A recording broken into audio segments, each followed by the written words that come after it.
Wow, wow, wow, wow. Oh, t'es là pour jouer ou t'extasier là? C'est de l'art. Je suis là pour défendre le cul. Je veux dire, le gameplay de ce jeu. D'ailleurs, nous allons faire lien entre jeux vidéo et réalité. Bonjour, chers francophones, je suis le bonimenteur français. Je suis ici pour parler du cinéma français de A à Z. Donc... Oh, pardon, mauvais bouton.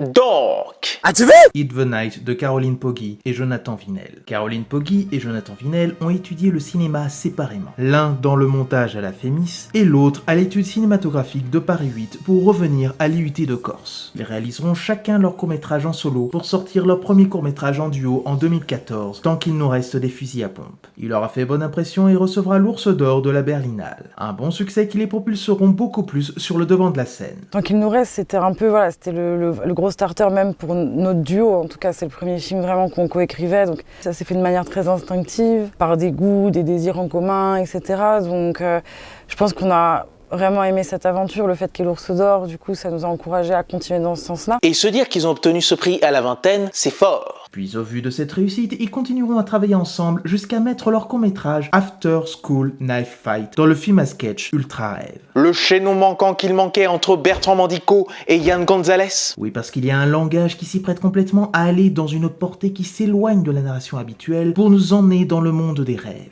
Bien que pour leur partie, c'est peut-être la plus simpliste et compréhensible. Et après ça, ils pourront enfin sortir leur premier long métrage en 2019 avec Jessica Forever.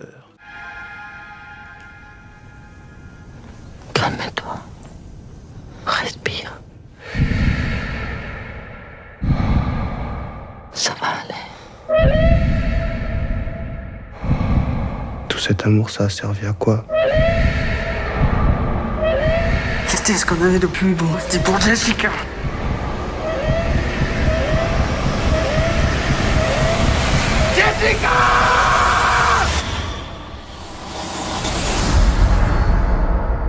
On est là pour toi. Oui, on rate des films assez chelous. Beaucoup trop chelou qui n'a pas, mais alors vraiment pas du tout été apprécié à sa sortie. C'est dire que personne n'en avait quelque chose à faire de ce film. Mais tant pis, ils continueront à proposer des courts-métrages en solo ou en duo pour enfin sortir leur deuxième film et le film du jour, It the Night. Donc est-ce que ce sera une proposition qui arrivera enfin à faire venir le public? Pas sûr au vu des sujets moins mainstream. Mais qui sait? C'est ce que nous allons voir maintenant. Donc, qu'est-ce que j'en ai pensé?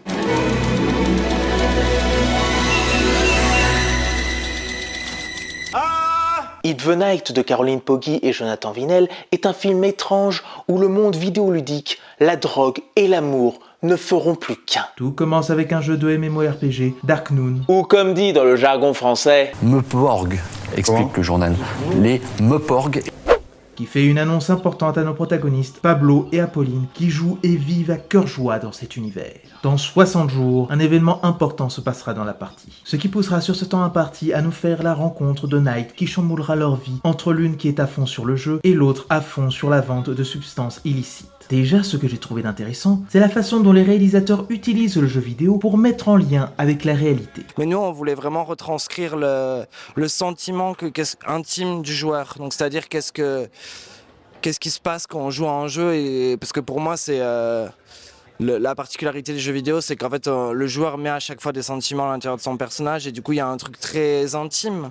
Et c'était cette expérience-là qui nous tenait, qui nous a importé. Il y a une importance du thème de l'isolement, que ce soit du côté des protagonistes ou des antagonistes. Tous sont comme enfermés dans une réalité qui fait mal, mais lorsque ceux qui ont entre leurs manettes Dark Noon, ils vont dans ce monde virtuel, il y a comme une liberté qui s'y dégage. C'est des personnages qui se sentent, qui se sentent un peu bloqués dans leur monde, qui cherchent quelque part à le fuir ou à s'en échapper. Et finalement, le jeu raconte cette échappée pour Apolline qui a été celle de Pablo, parce que Pablo, c'est lui qui a emmené Apolline dans le jeu. Mais tout n'est pas si sombre dans le réel, parce que c'est vrai que la maison abandonnée, par exemple, à l'intérieur, on a tout fait pour que ce soit un espace chaleureux. Donc, du coup, c'était de travailler sur les lumières des chauffages, les lumières violettes, le vivarium. Donc, de créer quand même un endroit où c'est agréable d'être, que ça soit pas misérable, en fait, cette maison. Et je pense qu'en fait, le point commun avec tous ces personnages, c'est que en fait, pour fuir ce monde réel qui est dur, qui est la ville, qui est un peu la grosse ville industrielle, dangereuse aussi, mais qui écrase les gens. En fait, ils se cherchent tous en contrepartie à un refuge, qui est soit le jeu, ou voilà, soit cette maison abandonnée. Et oui, donc du coup, les refuges sont forcément plus lumineux. Le monde des rêves qu'ils chérissent tant, sans faire de grosses caricatures des gamers.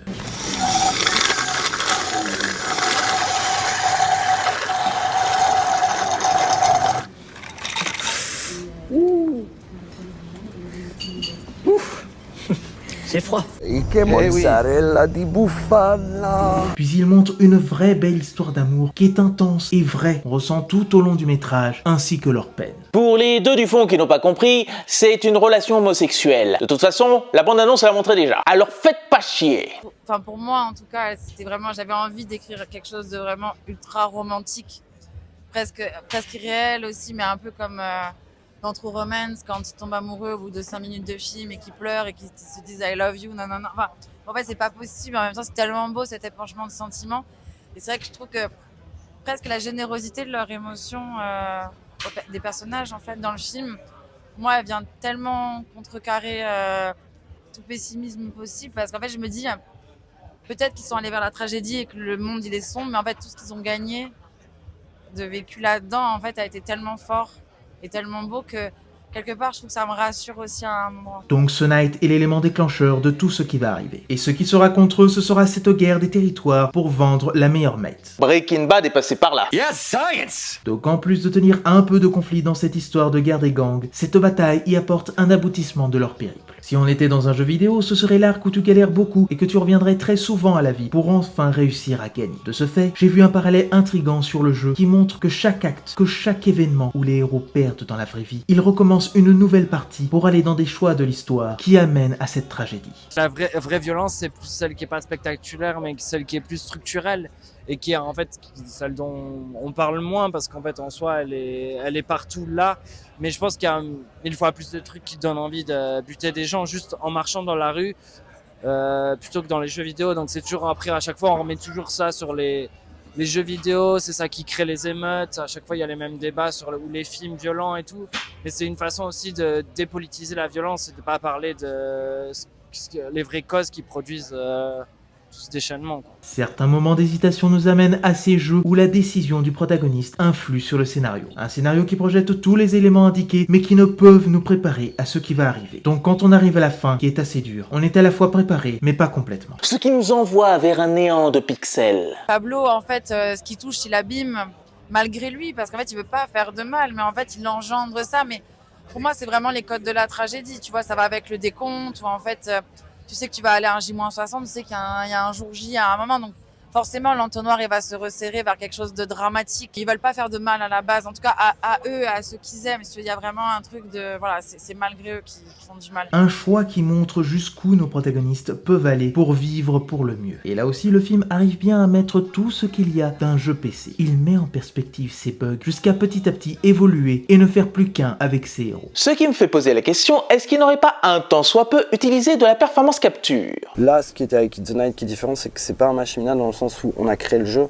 Et c'était ça la grande différence technique et même artistique et temporelle aussi, parce que ça a pris un an. Voilà, on a beaucoup fait de films en utilisant le jeu vidéo, et là, presque le boss de fin, c'était de dire on fait un jeu, on le met dans un film, et du coup on maîtrise tous les trucs, mais aussi avec tout l'ampleur et la quantité de travail que ça implique. Mais on s'est dit, pour ce film, c'est hyper important de maîtriser tous les aspects de ça et d'inviter en fait carrément la mise en scène de cinéma à l'intérieur d'un jeu, quoi. Et on a de sacrées découvertes parmi les acteurs et actrices avec Lila Guenot, Erwan Kepoa-Falé et Théo Cholby. Ils ont tous une lueur dans leurs yeux qui les amène à l'espoir et ensuite au désespoir pour enfin sortir de ces lieux cloisonnés. La grande difficulté du casting, c'était de former des binômes, en fait, parce que du coup, ils sont toujours 2, très rarement 3 dans le film. Il n'y a qu'un plan où ils sont 3. Et non, après, on cherchait des personnages, en fait, qui amène justement tout ce qu'on disait de la lumière, de l'envie de vivre plus vite que la vie, de toujours bouger violemment, de regarder à droite, à gauche, enfin vraiment un truc d'énergie comme ça qui les dépasse. Moi j'avais demandé à Raphaël Van Den Busch, le chef-op, qu'il n'y ait aucun de pied de lumière sur le plateau. Donc on avait accroché si nécessaire au plafond, sinon c'était lumière naturelle, justement pour que les acteurs puissent être libres dans leurs mouvements, dans chaque lieu. Il y avait vraiment cette volonté de ne pas les bloquer, en fait. La générosité du jeu qu'ils ont, pour moi, elle correspond aussi à la manière dont on les a installés, on va dire, en quelque sorte, sur le tournage. Voilà, dans cette envie qu'ils puissent déborder, en tout cas. Et il ne dit pas que les jeux vidéo t'enferment. Ils vous libèrent bien plus que vous ne le croyez. Et certains jeux te libèrent pour autre chose. Quelle indignité. Qui t'a donné la permission d'aller dans ma chambre secrète? Bref, la mise en scène est assez lente pour mettre en relief le trouble de nos gamers, avec une approche naturaliste, mais qui virevolte avec la rêverie. Puis la BO de François Boulanger, de son nom de scène Saliva, signe une partition sensorielle splendide qui mêle à ce monde ludique, puis à la romance en cours, pour ensuite aller dans de la musique électronique pour le jeu. Ce qui nous fait transposer une ambiance atmosphérique et mélancolique qui reflète le désarroi et la solitude d'une jeunesse en perte de repères. Ils sont souvent seuls, mais je trouve que plus on avance dans notre cinéma, ils sont pas seuls de la même manière. Genre là où les fusils ils étaient résignés, fantomatiques, et même dans Jessica où on a l'impression qu'ils étaient déjà morts, etc. Maintenant ils ont beaucoup de lumière aussi en fait. Donc en fait c'est pas la même façon d'être seul. J'ai l'impression que plus on vieillit, plus on a besoin d'avoir de l'optimisme et de croire en quelque chose parce que peut-être que je pense qu'on ressemble aussi beaucoup aux personnages, on a aussi un peu grandi avec eux et que du coup il y avait quelque chose peut-être de plus en plus éveillé même de notre part. Enfin, on a besoin de ça en tout cas parce que sinon on tombe malade. Et le titre Hit the Night peut avoir plusieurs interprétations. Ça peut représenter l'influence qu'apporte le personnage Knight sur la vie de ce frère et de cette sœur. Mais aussi, il peut montrer la nuit qui dévore tout et détruit tout être humain. Ou encore, ça peut être tout ce que représente le jeu. Un film passionnant qui me questionne encore sur ce que j'ai vu. Une anomalie dans la matrice du cinéma français. Tous ces médiums, que ce soit le jeu vidéo, les images porno, le mélange entre les genres, entre le thriller, la romance, le film de fin d'adolescence, enfin toutes ces histoires et tous ces différents médiums, pour nous c'est aussi des choses qui font partie de notre ADN en fait, parce qu'on est quand même une génération qui a grandi avec cette pluralité d'images. Presque je pense qu'on ne sait pas faire que dans une direction en fait, il faut toujours qu'il y en ait là, qu'il y en ait là, qu'il y en ait là, qu'il y en ait là, et en fait ce côté un peu monstrueux, mais en fait je trouve qui est à l'image du monde. Et du coup pour moi c'est aussi une façon de répondre avec son langage qui est pas toujours linéaire et homogène en tout cas. Et c'est pas le monde dans lequel j'ai envie de vivre, j'ai pas envie qu'il soit homogène non plus, ça m'intéresse pas. Sur ce, je vous dis à la prochaine et je bonne y mentionne les films que vous oubliez de mentionner. Bouge-moi là. Je veux savoir comment tu te sens, c'est tout. C'était mieux quand t'étais pas là.